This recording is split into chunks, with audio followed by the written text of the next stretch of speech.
Hello and welcome to a new video. Today we're going to take a look at another legend team here from Sableye, which is quite an interesting one because we're going to have here a team around that, Bronzong, a Pokemon that you barely really see. We're going to have a little bit of a spicier team here today, and I kind of want to address some things in today's video as well because I saw some of the comments recently as well. Yes, I am showcasing quite a lot of teams from other people recently, and there is some reason towards it as well. It's not only because legend teams are always kind of nice to have like as a title and stuff like this, and I know a lot of people are interested in legend teams as well. I saw some people were just commentating that all the meta Pokemon they're using recently, stuff like this, is not too cool for them. They don't really want to see it, which I do understand. For me, it is just currently honestly a time reason why I use so many legend teams. I would like to build some more unique teams like the Obstacle team yesterday, for example. But I'm not a full-time YouTuber, at least not for now. I might be that for like half a year, something soon. But I'm still doing university right now as well. I might take a break of university, that's why I kind of wanted to hint with that. And I'm literally in the week of my exams. And so for me, I don't know if like a lot of people really know that, but for my videos, and especially also for like the top team videos, team building is actually the part that takes the longest in terms of like getting the battles and stuff like this done, which is quite an interesting thing, what I think a lot of people underestimate. And so for me, of course, like again, like I just gotta explain a little bit in the beginning the thought process about like the recent videos and stuff like this and how things are going to change in the future. But yeah, the main thing here is like there are a lot of times when I do like unique teams that I build myself. Some of them like I build quite fast because I have an idea immediately and it's like kind of standard or like something like this. But there are quite a lot of teams where I actually take over an hour to analyze a team, try to fix some holes, try to find some cooler Pokemon to use for it, try like a team out for like 1 or 2 battles, then kind of throw it away because it might not feel right to me. Stuff like this all happens, which a lot of people I don't think really see. And so, for example, a top team video on my channel, which is like the usually most viewed video anyway throughout the week, takes like an entire day usually for me, like I don't know, it was like 10 plus hours or something, which is totally fine. Like I'm not complaining or whatever with it kind of stuff. I'm just explaining stuff with that. Just because you have to do quite a lot of building. Like of course, I'm going to be top team videos as well. For example, top team legend teams or stuff like this, which is easier for me to do. But like basically what I want to say is just the team building process is taking a lot of time for me when I do go battle. Like most people are just building one team, playing this for a week and they're happy with that. I'm building 2 teams a day basically, and that can take quite a lot of time. And so having like legends team that I can just basically copy from people is just quite handy in a time where I don't really have a lot of time, especially because I literally just moved as well and I have to build up a ton of furniture. I just don't have time right now. I have like 16-hour days every single day, and it's not really enjoyable, but soon it's going to be over and soon they're going to be more unique teams. That's basically me already just talking about my things. Of course, like if you still enjoy those type of videos, feel free to leave a like. There's still going to be more legend videos coming up, especially for the new Great League Remix Cup, which I tried to make a video later on for like the top teams. At this point, I'm not too sure when I'm going to actually get it done. Might be also Friday. But yeah, again, like it's just a time thing right now, which is going to be better in like a week. So definitely stay tuned for the content then. I kind of want to make a lot of cool content as well towards like the new season, because I feel like this season is kind of lame. But there are a lot of ideas I kind of want to bring in for the new season. So definitely stay tuned. I will very likely do like 1 or 2 videos a week about like new season content or like Pokemon that are not in the game yet and how good they could be. Stuff like this that I did back in the day as well when I had a little bit more time. So definitely stay tuned for this. If you want to see those type of videos as well, feel free to leave a like and subscribe, as we're going to take a little bit now a look at the team itself. We're going to have a team of the Bronzong in the lead. We're going to have, for me at least, say some of Mandibuzz. That might be a little bit different for the player itself. It could be the case that they were running it a little bit differently than I did, but for me, it does make the most amount of sense to go for Mandibuzz Saysop because you're still kind of neutral to fighting. You have a lead that's very good against fighting type Pokemon, and also your lead is going to be weak to those ground type Pokemon, like I guess Gligar, which is not really as ideal for this team, but mainly against something like a Whiscash or a Swampert. And for this reason, we're going to have Trailblaze on that Greedent in the back, which is kind of handy, and not in this battle, but yeah, definitely that's the way I at least would play this team. There's just one basically Pokemon here where I would want to swap out and go for a different Pokemon here, which is going to be the Greedent as a say swap against something like a Trevenant, because Trevenant is such a dominant matchup for like against our lead there, but also it is such a dominant matchup for our Mandibuzz, and it's such a bad/neutral matchup for our Greedent, then if I can somehow align myself, I'm gonna be in a great spot, and this is exactly what we're gonna try to go for here. I'm just gonna try to go for alignment against Spaziodan.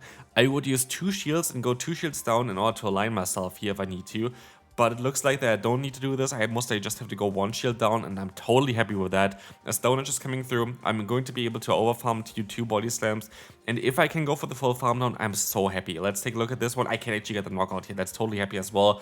We can go for another Trailblaze, which is like triple boosted already, and we're gonna be able to get the shield from the opponent. With this, we can align our Mandibus. They're going to have a Dugong in the back. We have some lag there as well, which is quite unfortunate. I had quite a lot of lag today as well. Again, I mean, like, do I really have to say it still? Like, it's basically every single day. Like, there is not really a day recently where I didn't have lag, so like, it's not really something special to have lag, and I think a lot of people feel the same right now anyway. Dugong, going to use a shield. I know for a fact that this is going to be an ice event. Like, I know it. I still have to go for a shield because, yeah, if it is going to be a drill run, the game is over. Like, this is the safe play. This is just the safest play that I can go for. I still do enough damage to put them into aerial ace range. I still can try to go for a side shock, which does work out as well. I think they tried to catch the move or something, which did not work out for them. And so we're going to be able to now swap out, win the battle, and move on to the next opponent.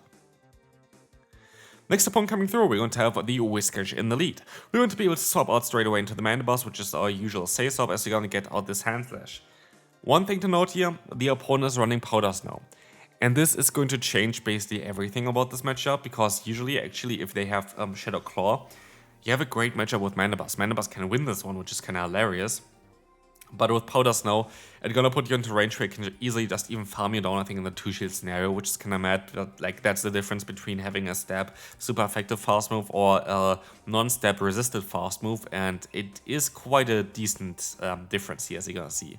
We're going to be able to say, use a shield here on the Ice Punch, trying to go for another charge move here to force another shield or something like this, because we basically have such a weak team against the opponent's Sand Sledge. They actually don't have a shield, so we cannot force one either of them. But we're going to be able to take that drill run from the opponent. We're gonna see here Gligar swapping in. Here's the thing, I could go for 2 different things. I could either stay in there or like swap out and try to go for that Side Shock. I know that the opponent going to outspeed me to the dig, but I also know that I still should be able to survive it because Bronzong is quite a bulky Pokemon. We can also talk a little bit about what Bronzong can do. Dragon type Pokemon, Fighting type Pokemon, Poison type Pokemon, which are not really that common or whatever, all totally fine, but also Fairy type Pokemon. And there are quite a lot of Fairy and Dragon type teams right now, which is quite good for this Pokemon.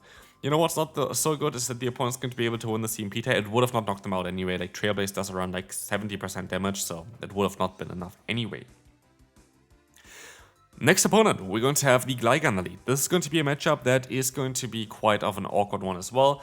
But if we stay in and if we're going to use a shield here on a potential dig, which this was not the case, we would be able to actually have a great time there against them. But I make a little bit of a mistake here. I decided to swap out straight away into the Mandibus after going for that payback, which actually connected against the Scaled.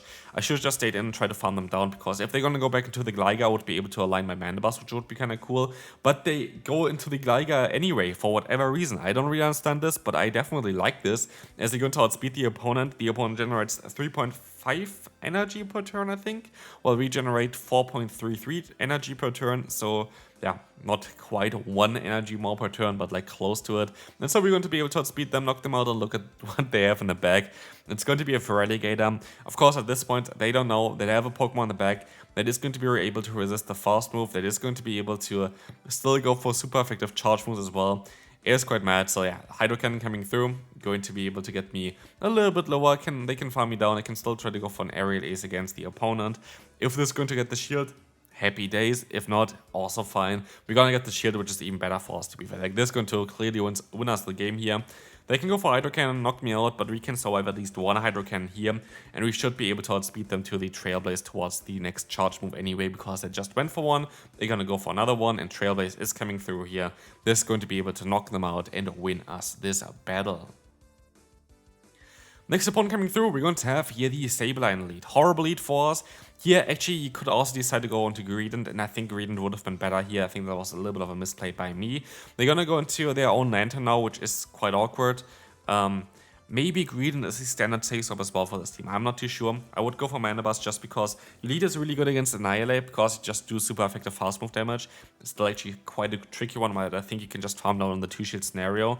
and your Sasab is kind of neutral, and then like the Pokemon in the back is like really bad against the Annihilate, so I feel like running Greed and Sasab in an Annihilate meta is kind of difficult right now. So yeah, maybe I'm wrong though. Maybe they were running Greedon as a Sasab, who knows.